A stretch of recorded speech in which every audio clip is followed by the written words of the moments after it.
Assalamualaikum warahmatullahi wabarakatuh. Bismillah, alhamdulillah, wassalatu wassalamu ala rasulillah Sayyidina Muhammad ibni Abdillah wa ala alihi wa sahbihi wa man tabi'a rusdah. La haula wa la quwata illa billah. Rabbi shrahli sadri wa yassirli amri wahlul 'uqdatam min lisani yafqahu qauli, amma ba'du. Para kiai, ibu nyai, para gus, para ustad ustadzah, sedaya sedulur jamaah pengawasan kitab Al-Hikam ingkang dirahmati kalian Allah. Mugi-mugi Allah paring ridho pangapura pitutuh pitulung, awake berkah seger waras, akeh duit akeh beras, masalah urusane beres tuntas, utang-utange lunas, dan bahagia tanpa batas. Amin ya rabbal alamin. Alhamdulillah, dan menika kula lan panjenengan ditakdirake kalian Allah saged mutolaah kitab Al-Hikam kanthi istiqomah. Samenika pasal 205, nur iman dan nur ihsan. Napa niku? Monggo disimak sareng-sareng. Mugi-mugi napa ingkang kula aturake diiringi hidayah pitulungipun Allah, ndadosake kepahaman, saged ngamalake dados ilmu ingkang barokah manfaat donya akhirat. Amin ya rabbal alamin. Bismillahirrahmanirrahim. Anwarun adzinalaha fil wusul wa anwarun adzinalaha fid dukhul. Anwarun utawi pira-pira nur iku adzina ngizini sapa Allah lah maring anwar fil wusuli ing dalem tumeka maring ati. Wa anwarun lan utawi pira-pira nur iku adzina ngizini sapa Allah lah maring anwar fituhul ing dalem mlebu manggon ing dalem ati. Jadi ada beberapa nur yang diizini oleh Allah bisa sampai kepada hati. Ada yang diizini bertempat di dalam hati. Nur yang diizini bisa sampai nyampe saja, nyampe anwarul iman, itu nur iman. Waya li ahli dalil wal burhan, itu bagi orang-orang yang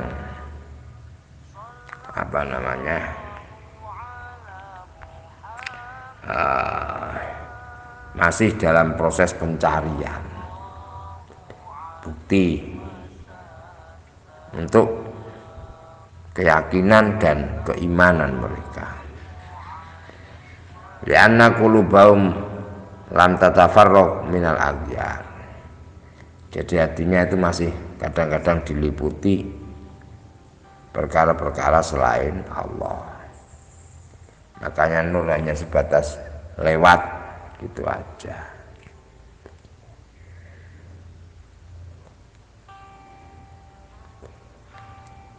Nah,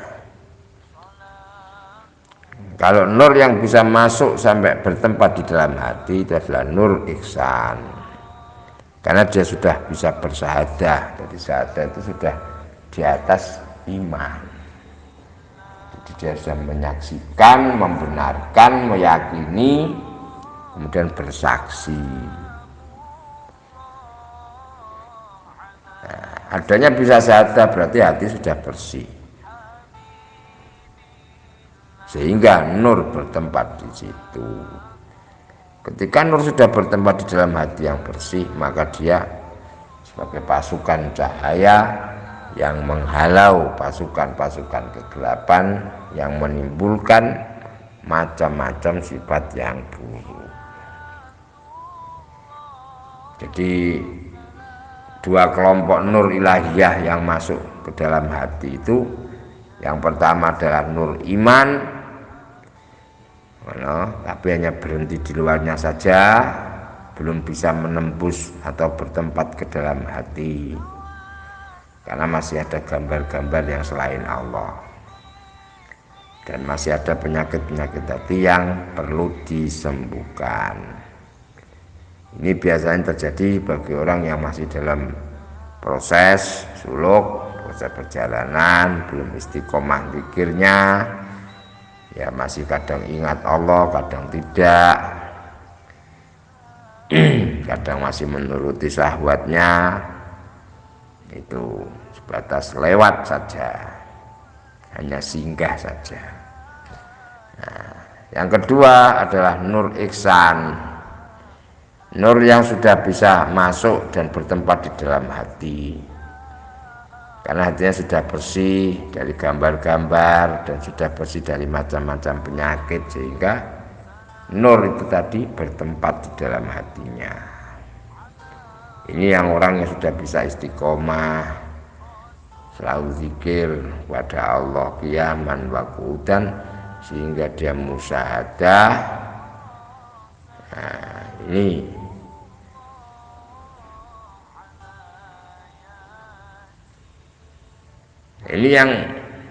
yang menjadi tujuannya salikin, tujuannya orang-orang yang suluk, ya di sini nih, gitu. Sebagaimana dawuh Rasulullah sallallahu alaihi wasallam, innan nura idza dakhalal qalba infasaha wan soroha. Nur itu apabila masuk di dalam hati, maka hati itu menjadi lapang dan hati itu menjadi luas, hatinya luas. Ada yang bertanya, qila ya Rasulullah, wal lidzalika min alamati ya'rifu biha, apakah itu tanda-tanda, apakah tanda-tanda yang bisa diketahui dari adanya nur yang masuk dalam hati itu? Qala at-tajafi an dalil ghurur wal inabah ila dalil khulud wal istidad lil maut qabla nuzuli. Ya, tanda-tandanya itu ya orang itu mulai menjauh dari darul ghurur, artinya urusan duniawiyah. Kemudian dia menuju ke darul khulud, persiapan mati sebelum datangnya. Jadi wong iki mati sak jerone urip. Artinya seperti itu. Jadi semangat di urusan akhiratnya daripada urusan duniawiyahnya. Artinya sudah muncul kesadaran keimanan, kesadaran diri, tahu tujuan dan alasan Allah menjadikan dia sebagai manusia di dunia.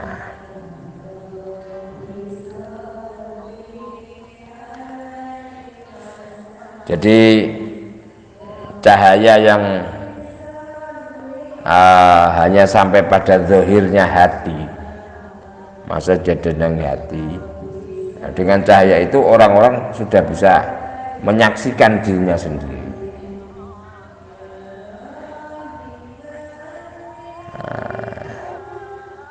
Dia melihat jati dirinya, sebatas kemampuan dan sebagainya. Nah, dengan cahaya itu menjadikan dia cinta kepada akhirat, tapi kadang-kadang masih terusik dengan urusan dunia. Sedangkan cahaya yang merasuk, bahkan bertempat di dalam lubuk hati yang paling dalam, dia masuk di sir, maka karena cahaya itu orang bisa tidak melihat sesuatu yang lain selain wujudnya Allah. Cintanya kepada Allah tidak bisa dibanding dengan yang lainnya gitu. Sehingga tulus ikhlas, sirul ikhlas, beberapa budi pekerti yang baik muncul dengan sendirinya dan mempunyai toleransi yang tinggi kepada sesama makhluknya.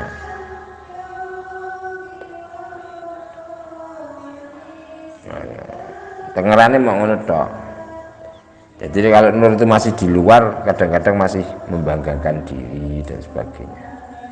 Tapi kalau sudah masuk ke dalam hati, wis fana. Pengakuan kediriannya sudah nggak ada.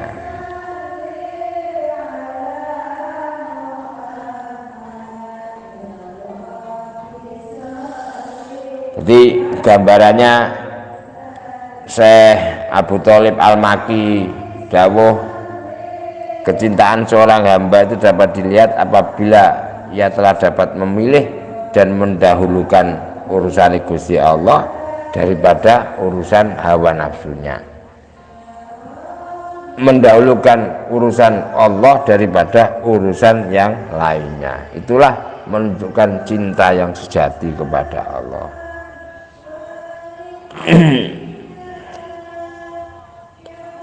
Jadi secara gambaran, zahirnya hati, luarnya hati, berarti masih di dalam kolbun. Jadi kolbun, fuad, itu masih zahir luar. Kalau sudah lepas dari fuad, masuk dalam luban sampai sir, itu berarti sudah masuk di dalam tataran iman. Saya kira itu yang bisa saya sampaikan, kurang lebihnya mohon maaf. Ihdinas siratal mustaqim. Wassalamualaikum warahmatullahi wabarakatuh.